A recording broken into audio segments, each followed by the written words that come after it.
যদি হতে চাও উন্নত বিশ্বের একজন, তাহলে আগে ট্রান্সপোর্ট অবকাঠামোটাকে ১০০ বছরের জন্য সাজিয়ে নাও। আমি বলবো এটার কোনো বিকল্প নাই। রাজধানী সরাতেই হবে। এটা আমরা যারা বেঁচে থাকবো জীবদ্দশায় দেখবেন। দর্শক, শুভেচ্ছা জানাচ্ছি জাগো নিজের বিশেষ সাক্ষাৎকারে। আমি সাইম সাবু। আমাদের সাথে আলোচনায় আছেন বাংলাদেশ প্রকৌশল বিশ্ববিদ্যালয়ের অধ্যাপক, বিশিষ্ট পরিবহন বিশেষজ্ঞ ডক্টর শামসুল হক। জনাব শামসুল হক, স্বাগত জানাচ্ছি আজকের আলোচনায়। আপনাকে অনেক ধন্যবাদ। দর্শক শ্রোতাকেও ধন্যবাদ আমাকে আমন্ত্রণ জানানোর জন্য। নিশ্চয়ই শিরোনাম দেখেছেন যে মেট্রো রেলের আলোয় আধার কাটবে, এই শিরোনামে আজকের আলোচনা। স্যার, আমি যতবার আপনার সাক্ষাৎকার নিয়েছি ঢাকা রাজধানী বা অন্যান্য শহর প্রসঙ্গ নিয়ে, বিশেষ করে গণ পরিবহন এবং উন্নয়ন প্রসঙ্গ নিয়ে যখন আলোচনা করেছি, আপনি রাজধানী ঢাকাকে ততবারই মৃত্যু নগরী, যেটাকে আপনার আইসিইউতে বা এমার্জেন্সি ব্যবস্থায় বাঁচিয়ে রাখা হয়েছে, এমন একটি মৃত্যু নগরীতে আপনার মেট্রো রেল উকি দিয়েছে। এই প্রসঙ্গ নিয়ে কথা বলবো যে এই মেট্রো রেল নগরবাসী কতটুকু আশা জাগরিত করতে পারছে, বা মেট্রো রেলের ভবিষ্যৎ, আমাদের গণপরিবহন ব্যবস্থা, নগরবাসীর জীবনযাপন, সব মিলেই যদি একটু কথা বলতেন যে আমরা কি দেখতে পাচ্ছি, কি দেখবো সামনে। ধন্যবাদ আপনাকে। আসলে ঢাকার পরিবহন ব্যবস্থা অত্যন্ত উচ্ছৃঙ্খল এবং বিশৃঙ্খল আছে। যানজটের নগরী। গতি ২৫ কিলোমিটার থেকে গত ১৫ বছরে আমরা এখন পেয়েছি 6 কিলোমিটার পার আওয়ার। আসলে কিন্তু দিন দিন ডেটা বলছে নগরীটা স্থবির হচ্ছে। তো এই নগরীতে যে বিপুল পরিবহন চাহিদা আছে, বিশেষ করে রাশ আওয়ারে, অর্থাৎ মানুষজন যখন অফিসে যায় একসাথে এবং স্কুল কলেজগুলিতে যায়, বিশ্ববিদ্যালয়ে যায়, জি, তখন কিন্তু যে ধারণ ক্ষমতা থাকে তার থেকে চাহিদা বেশি তৈরি হয়ে যায়। তো যখন নির্ভরযোগ্যতা দরকার তখনই কিন্তু দেখা যায় অনির্ভরযোগ্য হয়ে যাচ্ছে আমাদের পরিবহন ব্যবস্থা। তো সেই হিসাবে আমি বলবো পৃথিবীর প্রায় ১৭৩টা দেশে মেট্রো কিন্তু আছে। এটা একটা লাইফলাইন হিসাবে। মেট্রো কারো সাথে শেয়ার করে না। সে ডেডিকেটেড ট্র্যাকে চলে। যার ফলে সুনির্দিষ্ট লক্ষ্যমাত্রার ভিত্তিতে একটা নির্দিষ্ট সময়ের মধ্যে সে ট্রিপটা কমপ্লিট করতে পারে। যেটা অফিস আওয়ারে মানুষের দরকার হয়। জি, সেই হিসাবে আমি বলবো নগরবাসীকে বলা খুব টাফ হবে। কারণ ঢাকা অনেক বড় শহর। মেট্রো হচ্ছে হলো উত্তরা থেকে মতিঝিল এই করিডোরে। সো করিডোরের ১ কিলোমিটার, ১ কিলোমিটার ইনফ্লুয়েন্স লাইনের ভিতরে যারা বসবাস করবেন, যাদের অরিজিন ডেস্টিনেশন অর্থাৎ বাসা থেকে গন্তব্য যাবেন সেটা যদি মিলে যায়, জি, তাহলে তারা কিন্তু নির্ভরযোগ্য একটা পরিবহন ব্যবস্থা পাবেন, যেটা সত্যিকার অর্থে সড়ক থেকে তাদেরকে উপরে নিয়ে এসে ওই করিডোরে যে ছোট, ছোট গাড়ির আধিক্য ছিল সেটা কমার একটা সুযোগ তৈরি হবে। সেই হিসাবে একটা স্বাচ্ছন্দ্য, নিরাপদ, দ্রুতগতির এবং নির্ভরযোগ্য পরিবহন ব্যবস্থাপনা এই করিডোরে পেলে পরে তাদের মধ্যে কিন্তু ডেফিনিটলি পরিবহনের যে একটা বিড়ম্বনা, পরিবহনের যে করতে গিয়ে যে হ্যাসেলটা হয়, সেটার থেকে আমার মনে হয় একটা পরিত্রাণ পাবে। পুরো নগরবাসীর জন্য ডেফিনিটলি নেটওয়ার্ক দরকার হবে। একটা মেট্রোতে হবে না, যেটা প্রস্তাবিত আছে ৬টা মেট্রো ঢাকাকে কাভার করলে পরে শুধু এখন হচ্ছে উত্তর দক্ষিণে প্রলম্বিত, পরে পূর্ব পশ্চিমেও কিন্তু যোগাযোগ নেটওয়ার্কটা তৈরি হবে এবং বাকি ৬টা উত্তর দক্ষিণেই প্রলম্বিত থাকবে। তার ফলে হবে কি, কতগুলি ট্রান্সফার ফ্যাসিলিটি তৈরি হবে এই উত্তর দক্ষিণ এবং পূর্ব পশ্চিমের যে রিংটা থাকবে তার সাথে।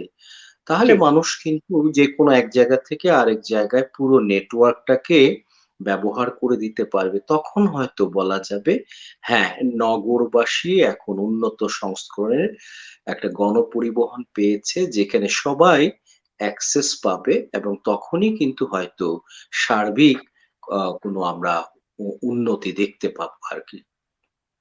কিন্তু স্যার, মেট্রো রেল নিয়ে নানা আলোচনা আছে, সমালোচনা আছে।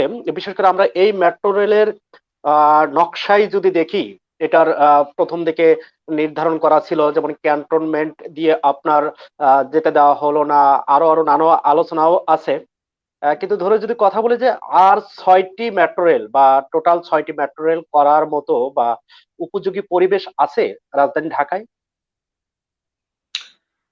আপনি ঠিকই বলেছেন। এসটিপি ২০০৫ সালে ৩টা মেট্রো, ৩টা বিআরটি ছিল। তো ওটার মধ্যে সবচেয়ে বেস্ট যেই অ্যালাইনমেন্টটা মেট্রো 6, সেটা কিন্তু করিডোর হিসেবে চাহিদাও আছে, এবং এটা অনেক সোজা, আঁকাবাঁকা না। যদিও খামার বাড়িতে এসে আপনি যেটা বললেন, অ্যালাইনমেন্টটা আমরা যেটা রিকমেন্ডেড ছিল সেটা পাইনি।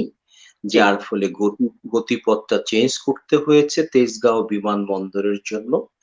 এবং আমরা কিন্তু সায়েদাবাদে গিয়ে কিন্তু ৩টা বিআরটি, ৩টা এমআরটি এবং ৩১টা ডিস্ট্রিক্ট থেকে সায়েদাবাদে যে বাসগুলি আসে, তার জি। সাথে কিন্তু একটা কনফ্লুয়েন্স পয়েন্ট তৈরি করা। অর্থাৎ সবাই এখানে এসে মিলিত হতো, এবং ওখানে যেহেতু একতলা টার্মিনাল আছে, তাহলে এখানে আমরা মাল্টি স্টোরি করে অথবা নিচের দিকে গিয়ে এক মোড় থেকে, আমি চিটাগং থেকে ঢাকায় এসেছি, সায়েদাবাদে নেমেছি। আমি জি। হয়তো বিআরটি দিয়ে অথবা এমআরটি দিয়ে যার, যার গন্তব্যে চলে যেত।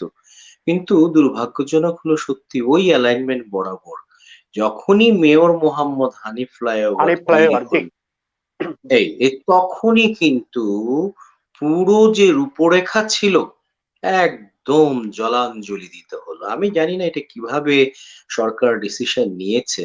এটার যেই গণপরিবহনের যেই গুরুত্ব, এটা চিন্তা করা যায় না যে ঢাকাকে যদি এখন যে বসবাসযোগ্য নগরীর তলানিতে আছে সেখান থেকে তুলতে গেলে কিন্তু আমাদেরকে এই ধরনের রূপরেখাগুলিকে বাস্তবায়নের দিকে গুরুত্ব দেওয়া উচিত ছিল। কিন্তু somehow আমরা এই মেয়র মোহাম্মদ হানিফ ফ্লাইওভারটা করতে গিয়ে সব এলোমেলো করে আছি। তার ফলে আরেকবার পথ হারালো।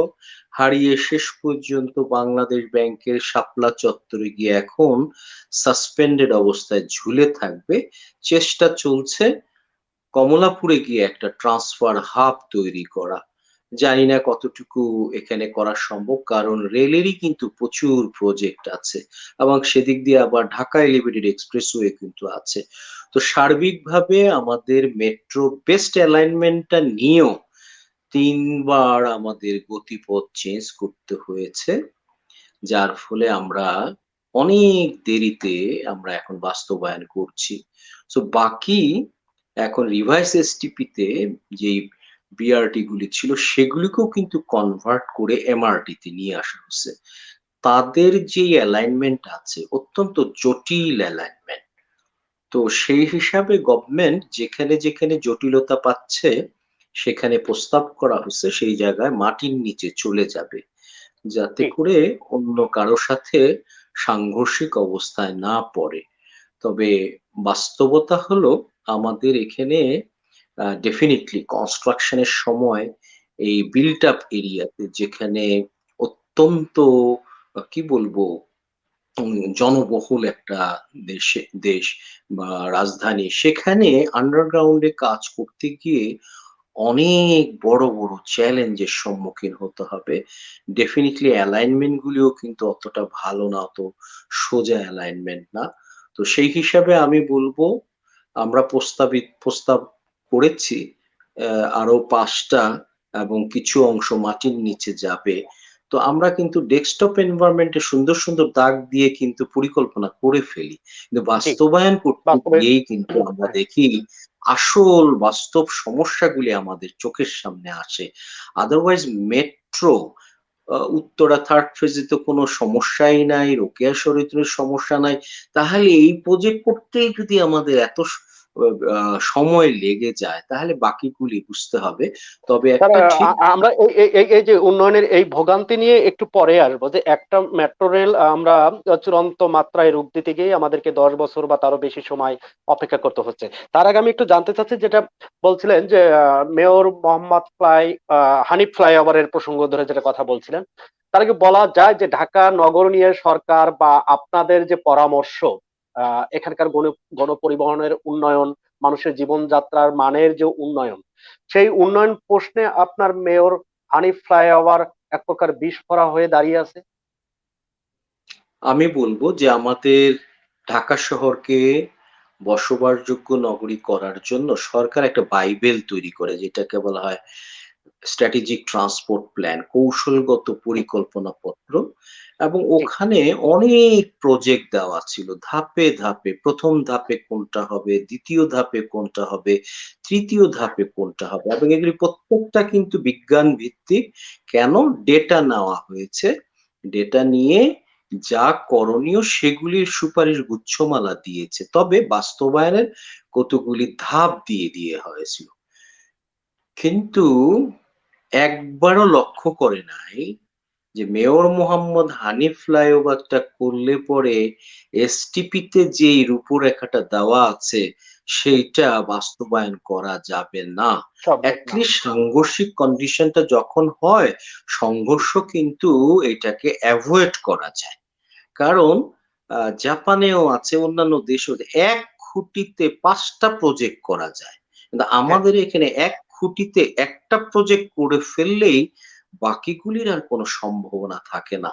থাকে না। এই যে একদম। সমন্বিত উন্নয়নের খুঁটি, এখানে মেয়র মোহাম্মদ হানিফ ফ্লাইওভারও হতে পারতো এবং মেট্রো গুলিও হতে পারতো, বিআরটিও হতে পারতো। এটাকে বলা হয় পরিকল্পনা। কিন্তু এত শর্ট সাইটেড উইন্ডো দিয়ে আমরা আমাদের উন্নয়নটাকে দেখি, যার ফলে এই করিডোরে আমাদের কতগুলি যে প্রজেক্ট হওয়ার কথা, কারণ এটা একটা ইকোনমিক করিডোর, এটা আমাদের একটা গেটওয়ে, একটা প্রজেক্ট দিয়ে তো হবে না।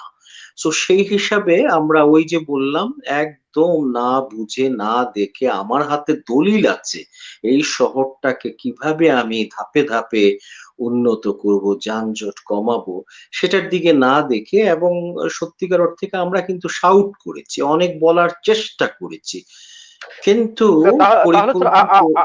এই যে আপনারা বারবার বলছেন, পরামর্শ দিয়েছেন, সেই পরামর্শ আমলে নেওয়া হয়নি।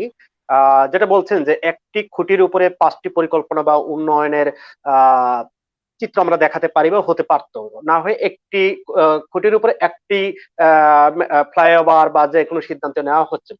আহ এই যে আপনার ভাঙ্গা গড়ার পরম্পরা, অর্থাৎ সরকারগুলো আসে আহ জোড়া তালিম মার্কা বা মানের উন্নয়ন দেখিয়ে আহ সন্তুষ্ট করা বা থাকার চেষ্টা, কিন্তু উন্নয়নের ধারাবাহিকতা বা পরম্পরায় থাকে না, ভাঙ্গা গড়া। সেই প্রশ্নে কি মেয়র হানিফ ফ্লাইওভার সেই ভাঙ্গা গড়ার মধ্যে পড়বে কিনা কোনো একদিন? আস্তে আস্তে আস্তে যখন বুঝবে যে আসলেও কিন্তু এই করিডোরে, আমাদের বাণিজ্যিক করিডোর, এখানে আমাদের প্রায় ৩১টা ডিস্ট্রিক্টের সাথে এটা একটা প্রবেশদ্বার, সুতরাং জি। অনেক প্রজেক্ট এখানে করা দরকার।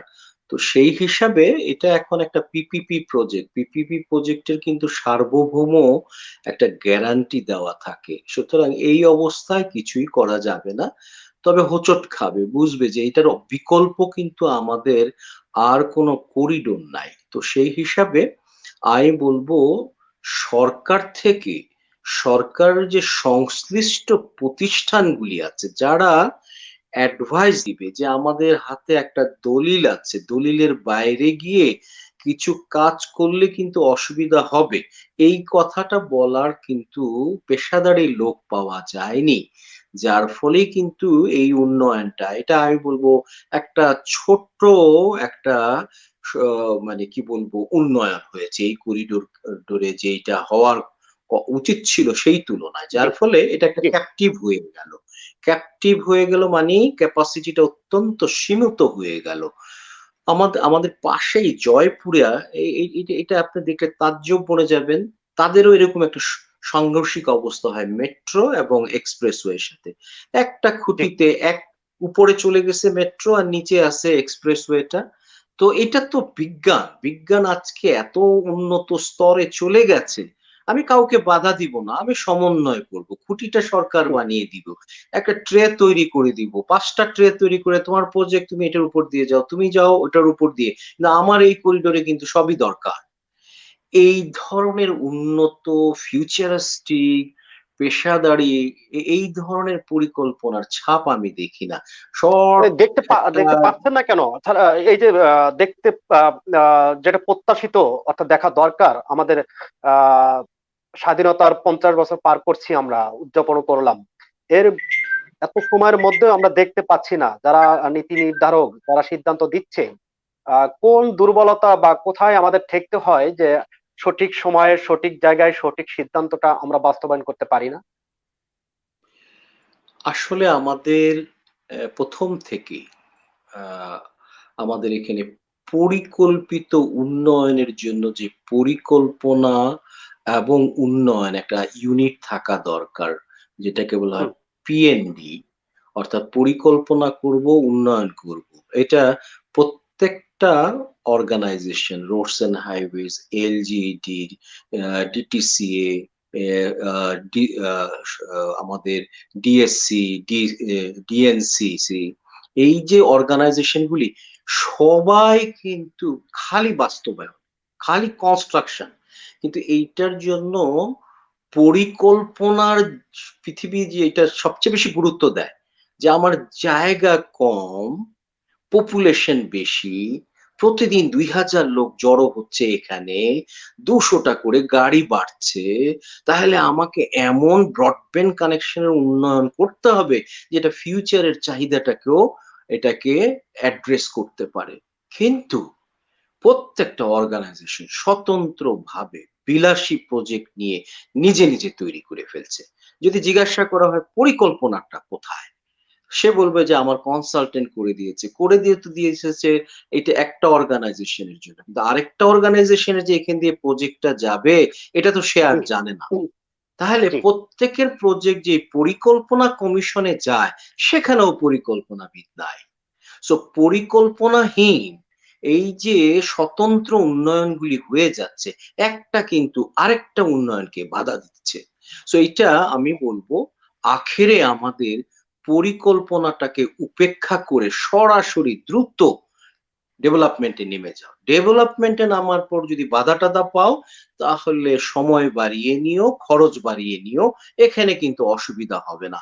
কিন্তু উন্নত বিশ্বে কিন্তু নামার পর যদি কোন নতুন চ্যালেঞ্জ পায়, তাহলে পরের প্রশ্ন হলো, নামার আগে কেন তুমি ফিজিবিলিটি স্টাডিতে এটা পেলা না? তাহলে তো হুম, হুম, কস্টিং ও বেশি হতো, খরচ এবং সময় বেশি হতো। তখন তো আর ইকোনমিক রেট অফ রিটার্ন এত বেশি হতো না। তার মানে তুমি জি। যেন তেন ভাবে একটা সমীক্ষা রিপোর্ট তৈরি করে প্রজেক্টটাকে ফিজিবল দেখিয়েছো। এখন বলছো নতুন অনেক চ্যালেঞ্জ। এটা জিজ্ঞাসা করারও কোনো অভিভাবক দেখি না। সো আমি এ- বলবো এ- এ- এখানটাকে আমি স্যার একটু যদি জবাবদিহিতা বা স্বচ্ছতার প্রশ্নে বা আপনার আহ জনগণের প্রতি আপনার দায়বদ্ধতার প্রশ্নে যদি কথা বলে, যে এই যে যারা পরিকল্পনা করছেন, দুটা সেক্টরই তো কাজ করে, একটা হচ্ছে রাজনৈতিক ভাবে সিদ্ধান্ত নেওয়া, আর একটা হচ্ছে আপনার আমলারা বা যারা নীতি নির্ধারক আছে পরিকল্পনার সাথে জড়িত আছে তাদের সিদ্ধান্ত দেওয়া। আপনি এখানে কোনটাকে গুরুত্ব দিবেন এই দুর্বলতার প্রশ্নে, যে রাজনৈতিক কারণে বা বাংলাদেশের প্রেক্ষাপটে আমরা এখনো রাজনীতিকে স্থিতিশীল অবস্থায় দেখতে পাইনি, আনতে পাইনি, সুশাসন গণতন্ত্র সার্বিক বিবেচনায় একটা ভঙ্গুর অবস্থা থাকার কারণেই কি এই পরিকল্পনাহীন উন্নয়নের মধ্য থেকে আমাদের থাকতে হচ্ছে? তা না, আমি বলব যে আসলে কোনো জায়গায় কোনো ডিপার্টমেন্টেই কিন্তু পরিকল্পনাটাকে কখনো গুরুত্ব দেওয়া হয়নি। বরঞ্চ পরিকল্পনার ইউনিটটাকে পানিশমেন্ট পোস্ট হিসাবে ধরেছে। কেউ কাউকে যদি আমি পানিশমেন্ট দিতে চাই তাহলে ডেভেলপমেন্ট থেকে সরিয়ে নিয়ে এসে তাকেও সেখানে, এই যদি হয় মানসিকতা, তার ফলে কি হবে? সবাই ওই উন্নয়নের দিকে ঝুঁকে যাবে এবং এখানে সরকার যেহেতু উন্নয়নটা চাচ্ছে এবং খুব দ্রুত হুম, করতে চাচ্ছে, তাকে অ্যাডভাইস দেওয়ার মতনও কিন্তু আমি কোনো লোক দেখি না। যে এখানে উন্নয়নটা রেলের হচ্ছে, নৌপথের হচ্ছে, সড়ক পথের হচ্ছে, আমরা চোখের সামনে দেখতে পাচ্ছি। সরকার কত স্যার পরামর্শ দিচ্ছে, অ্যাডভাইস দিচ্ছে না তা না, কিন্তু সেটা ওই যে আপনি যেটা বলছেন যে দ্রুত উন্নয়ন বা দেখানো, লোক দেখানো উন্নয়ন, জনপ্রিয় উন্নয়ন, এগুলোর জন্যই সরকারকে হয়তো যারা পরামর্শ দিচ্ছে এটাকেই তাগিদ দিচ্ছে। হতে পারে, এবং এটার সাথে সবচেয়ে বেশি যে জিনিসটা এখানে কাজ করছে, এটা আমি বলবো, জবাবদিহি করতে হচ্ছে না কাউকে। খুব জি। সুন্দর, সুন্দর আ অ উপযোগিতা তৈরি হবে জনগণের। সেই কথাগুলি বলে যখন প্রজেক্ট নেওয়া হয়, তারা জানে আমি যত মিথ্যা কথাই বলি না কেন, উন্নয়নের পর কখনোই কিন্তু এটাকে পুনর্মূল্যায়ন করবে না। পুরো পৃথিবীতে জনগণের অর্থায়নে কোনো উন্নয়ন হলে যেই কথা বলে এখানে টাকাটা নেওয়া হয়েছিল, তার নির্মাণ উত্তর একটা মূল্যায়ন হয়। দেখি তো অবজেক্টিভ গুলি ফুলফিল হলো কিনা? তো এটা আমাদের এখানে কোনো প্রজেক্টের এই সংস্কৃতিটা নাই। দেখি তো কোথাও ভুল হয়ে যাচ্ছে কিনা? যার ফলে যেন তেন ভাবে একটা ফিজিবিলিটি স্টাডি করে লিখবে অনেক কথা। এইটার ফলে কি উন্নয়ন হয়ে যাবে? কোন প্রজেক্টে আছে ঢাকা শহরের যানজট আজীবনের জন্য চলে যাবে। তো ও জানে যে এইটা এটা বললে কখনোই পরে সম্ভব না, সম্ভব না হলেও তাকে তো জবাবদিহি করতে হবে না তো। করতে হচ্ছে সো না, জি। এই যে দায়হীনভাবে করে ফেলে আমি হলো ফিতা কাটা পর্যন্ত থাকলাম, তারপরে ভুলে গেলাম। আবার কিছুদিন পরে বানালাম, ভুলে গেলাম। আবার নতুন করে বানানোর আয়োজন যখন করি, যেমন ৪,০০০ ব্রিজ ভেঙে ফেলতে হবে।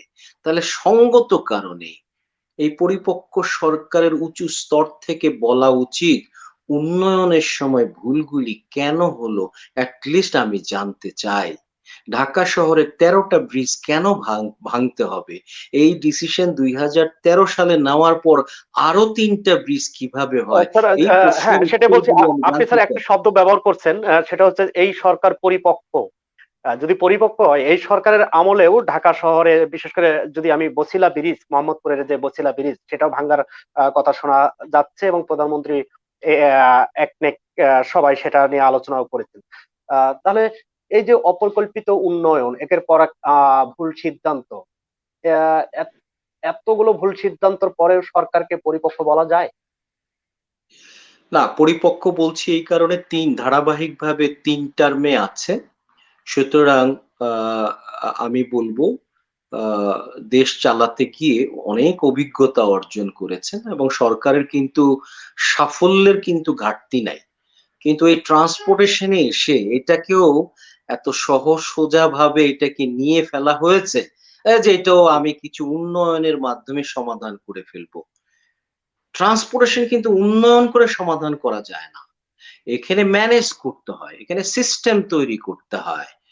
আদারওয়াইজ এই যে প্রতিদিন চাহিদা বেড়ে যাচ্ছে, তার সাথে কিন্তু ম্যাচ করা অত্যন্ত কঠিন হয়। এবং সবচেয়ে বড় চ্যালেঞ্জটা যেটা হয়ে যায়, সময়ের কাজ সময়ে যদি আমি না করি, কস্ট অফ ইনঅ্যাকশন কিন্তু অনেক হয়ে যায়। বিদ্যুতে আমি নদীর বার্জের মধ্যে করে ফেলতে পারি। ছোট্ট একটা জায়গার মধ্যে করে ফেলতে পারি। রিমোট এরিয়াতে করে ফেলতে পারি। জি। কিন্তু ট্রান্সপোর্টেশন এর আমি আজকে যেই কাজটা না করি, তাহলে আমার আশেপাশে যে উন্নয়নটা হয়ে যাবে, পরে মেধা হবে, পয়সা হবে, কারিগরি দক্ষতাও থাকবে, কিন্তু সুযোগটা আর থাকে না।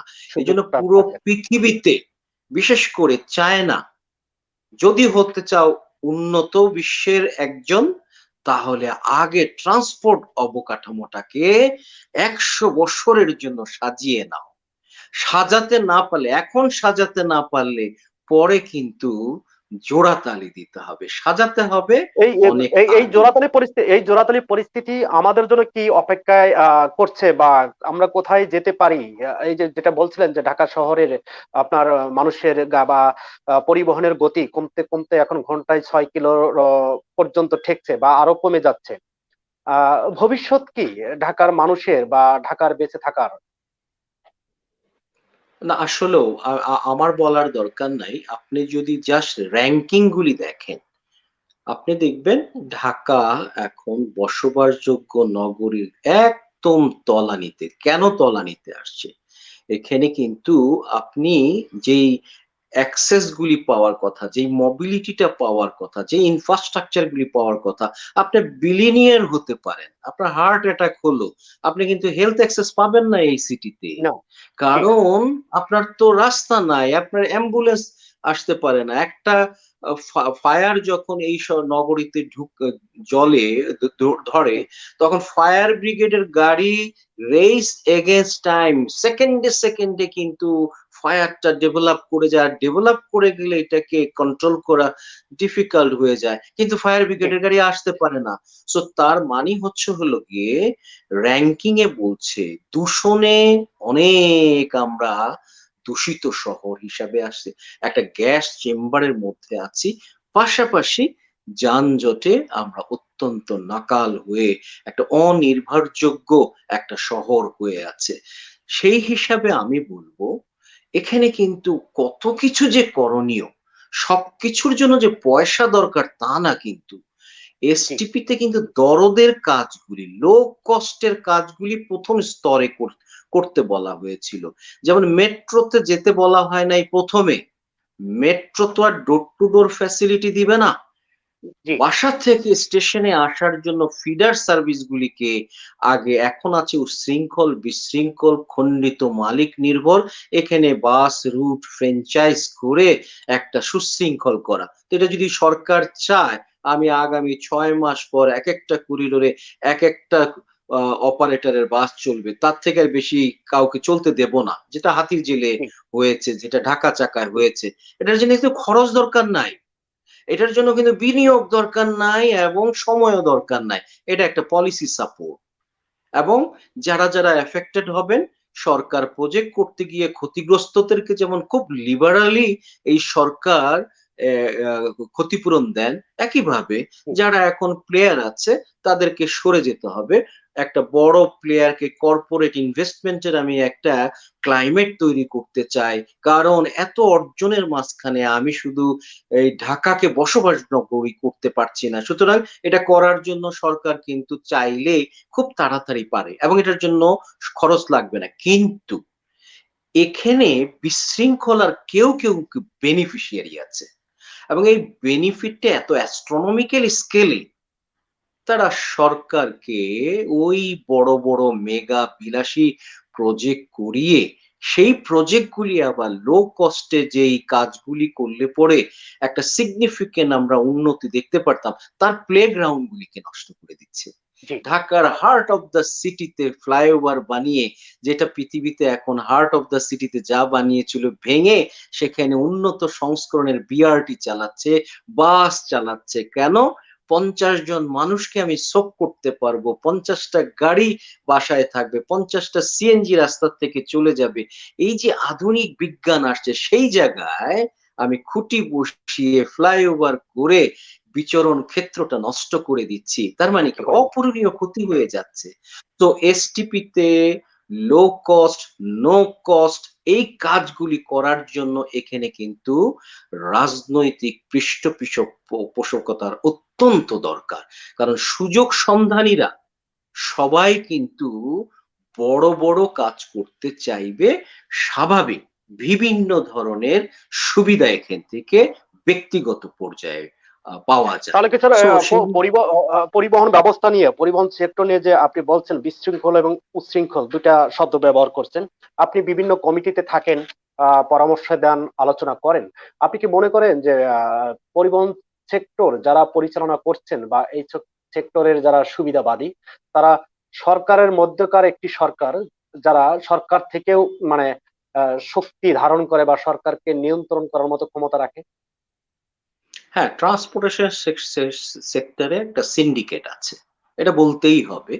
কারণ এই বিশৃঙ্খলার আওতায় যেই আ বড় একটা আ বাণিজ্য চলে, পলিটিক্যাল ইকোনমিক্স যেটাকে বলে। তার সাথে জি, মাসল থাকে, স্থানীয় পর্যায়ে রাজনীতি থাকে, পুলিশ থাকে, আর এই ট্রেডের লোকরা তো থাকেই। তো সবাই মিলে যখন এই বিশৃঙ্খলার প্রাপ্তিটা পায়, তারা ডেফিনিটলি সুশৃঙ্খল হয়ে ৫টা কোম্পানি দিয়ে ঢাকায় চলবে, তাহলে আমার এখন যেই বিশৃঙ্খলের সিস্টেমটাকে আমি চালাতে গিয়ে কিছু চাঁদা আদায় করছি, হ্যাঁ? টার্মিনাল থেকে বের হতে গিয়েই বা আমি কোথাও সিএনজি থামাবো সেই স্ট্যান্ড থেকে, অথবা লেগুনা যেখানে থামবে সেখান থেকে, এই যে একটা সিন্ডিকেট হয়ে আছে, আমি আন্তরিকভাবে বিশ্বাস করি এই সরকার অত্যন্ত শক্তিশালী সরকার। এখানে হতে পারে তারা অত্যন্ত পেশিবহুল, সিন্ডিকেটেড, তাদের পায়ে পেটে লাথি মারবে এই ধরনের কেউ ডিসিশন নিলে ইভেন পুলিশও সাহায্য করে না। আমরা দেখেছি মেয়র ডেকে ফুটপাত ক্লিয়ার করেন। এটা কি ডাকতে হবে কেন? এটা পুলিশের একটা ম্যান্ডেটেড ফাংশন। ফুটপাত জনগণের জন্য। কি হচ্ছে? অবৈধ ব্যবসা হচ্ছে। তো এটা পুলিশকে ডেকে ক্লিয়ার করেন মেয়ররা। ৩ দিন পর আবার বসে যান। তাহলে বুঝতে হবে এখানে সুবিধাবাদী অনেকেই আছেন। তো এই জিনিসটা আমি এই কারণেই বলছি, এই ধারাবাহিক সরকার আমার মনে হয় অনেক অর্জন আছে এবং সেই হিসাব থেকেই আমি বলব এখানে কি করণীয় তারা বুঝে ফেলেছেন। এখন এইটাকে যদি একটু যত্ন করে করেন তাহলে আমার মনে হয় এখনো কিছুটা সুযোগ আছে। ঢাকার স্যার, মতো কিছুটা অন্যান্য কিছুটা সুযোগ শহরগুলিও আছে। কিন্তু কিছুটা সুযোগ যখন এই ভাষায় বলেন তখন শঙ্কা থেকে যায় যে আসলে এটা এই রাজধানী বা এখানকার উন্নয়ন ব্যবস্থা সার্ভাইভ করবে কিনা। আপনি আগেও সাক্ষাৎকারে বলেছিলেন যে রাজধানী স্থানান্তর করা জরুরি, আমাদের বিকল্প জায়গা দেখা দরকার। আহ এখানটায় আর সার্ভাইভ করার সুযোগও নেই। এখন কি বলবেন? মেগা প্রকল্পও আছে এর মধ্যে থেকে। আজকের এই সাক্ষাৎকারে আপনি আগের আলোচনা থেকে কি বলবেন, যে আসলে কি আমাদের সরে যাওয়া দরকার, বা এখানে এই জোড়াতালি দিয়ে আমরা কিছুটা ভালো থাকতে পারি? কোনোভাবেই না। জোড়া তালি দেওয়া যেতে পারে। আমরা আমার আবেগী অনেক কিছুই চিন্তা করতে পারি। ৪০০ বৎসরের পুরনো ঢাকা, আমার এটা ঐতিহ্যের ঢাকা বলতে পারি। কিন্তু জি। বিজ্ঞান যেটা বলে, এই শহরের যা অবস্থা এখন, এটাকে এই বড়, বড় ক্যাশ ইনজেকশন দিয়ে আমি কিছুদিন সারভাইভ করাতে পারবো। কিন্তু সত্যিকার অর্থে একবিংশ শতাব্দীর ইনভেস্টমেন্ট ফ্রেন্ডলি, লিভেবল ঠিক। সিটি এবং স্মার্ট অ্যান্ড গ্রিন সিটি যদি করতে চাই, ৪০০ বছর আগে সেই ধ্যান-জ্ঞান ছিল না। এখন সেই ধ্যান-জ্ঞানটা এসেছে। এত বড় জায়গা দরকার হয় না একটা সিটি করার জন্য। এখানে আমি ভার্টিক্যাল এক্সটেনশন এ যদি চলে যাই, শততলা জি। বিল্ডিং এ যদি আমি চলে যাই, তাহলে কম জায়গার মধ্যে আমি কিন্তু সুন্দর একটা রাজধানী করতে পারি। আমি শুধু না, 84 থেকে যারা এই ঢাকার গতি প্রকৃতি দেখছে এবং জি। পপুলেশন যেইভাবে বাড়ছে, আমাদের পলিটিক্যাল সিস্টেমটা যেমন সেন্ট্রালাইজ সবকিছু ঢাকার উপরে নির্ভর করে। তখন থেকে কিন্তু জাইকা, জাপান এবং অন্যান্য যারা স্টাডি করতে আসছে যে আমরা এখন থেকে একটা বিকল্প রাজধানীর চিন্তা করতে পারি। আদারওয়াইজ ভবিষ্যতে চিন্তা করলে জায়গাটাও কিন্তু কৌশলগত জায়গায় পাওয়া যাবে না। যেমন আমরা কিন্তু পূর্বাঞ্চলেই কিন্তু সুন্দর, যেটা পুত্রাজায়ার সাইজ জি। ৭,০০০ একর। পূর্বাঞ্চলটাও কিন্তু ৭,০০০ একর। তো মাহাথির কি কুয়ালালামপুর থেকে ৯২ সালে পুত্রাজায়াতে নিয়ে যায় নাই? এই যে ভিশনারি জিনিস যে আমি পুত্রাজায়াটা ইনভেস্টমেন্ট ফ্রেন্ডলি করব, এখন ৫০০টা কর্পোরেট হেডকোয়ার্টার আছে সেই জায়গায়। আর আমরা পূর্বাচল করেছি যাকে কোটিপতি করতে হবে একটা কাগজ ধরিয়ে দিয়েছি। ব্যক্তিগতভাবে প্রত্যেকের অর্জন হয়েছে। কিন্তু দেশটা ছোট, জমি কম। আমাদেরকে কিন্তু কম জায়গায় প্রোডাক্টিভিটি আনার যে কৌশলগুলি এখন পুরো পৃথিবীতে একদম ফিল্ড প্রুভেন, সেগুলিকে কাজে লাগিয়ে আমি বলব এটার কোনো বিকল্প নাই। রাজধানী সরাতেই হবে। এটা আমরা যারা বেঁচে থাকবো জীবদ্দশায় দেখবেন।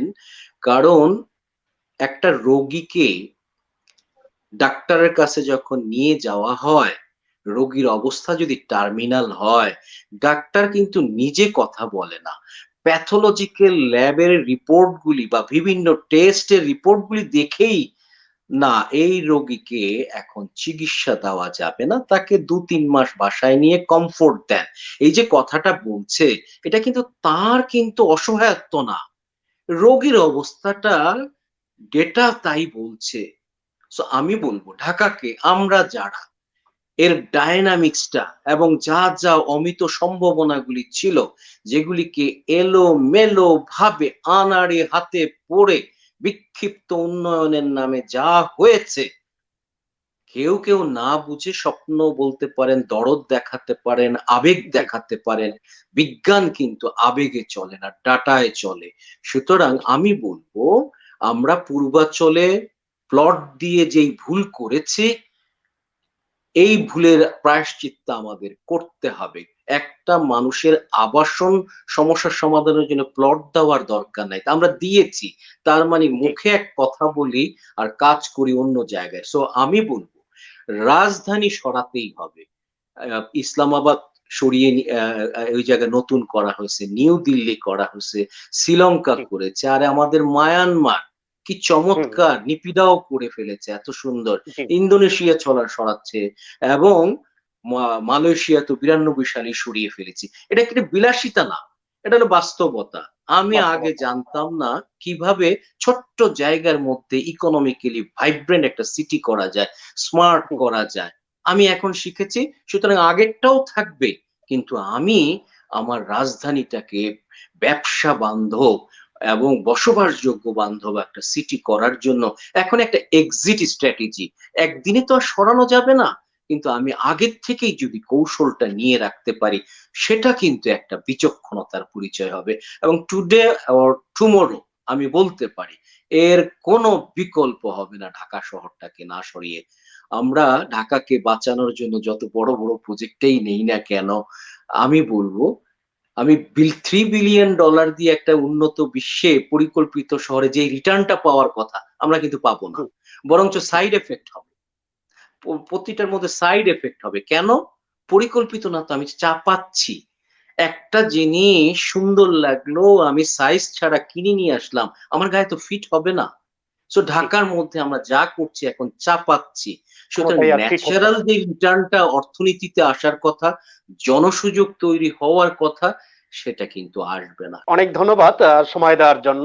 দীর্ঘ আলোচনা করলেন। আমরাও চাই যারা পরিকল্পনা গ্রহণ করছেন, যারা নীতি নির্ধারণী সিদ্ধান্ত দিচ্ছেন, তাদের বোধোদয় হোক, আহ সঠিক চিন্তার জায়গাটা জাগ্রত হোক। দর্শক, কথা বলছিলাম মেট্রো রেল প্রসঙ্গ, এবং আলোচনা হচ্ছিল ঢাকা রাজধানীর গণপরিবহন ব্যবস্থা নিয়ে। আলোচনা করছিলেন বিশিষ্ট গণপরিবহন বিশেষজ্ঞ, বাংলাদেশ প্রকৌশল বিশ্ববিদ্যালয়ের অধ্যাপক ডক্টর শামসুল হক।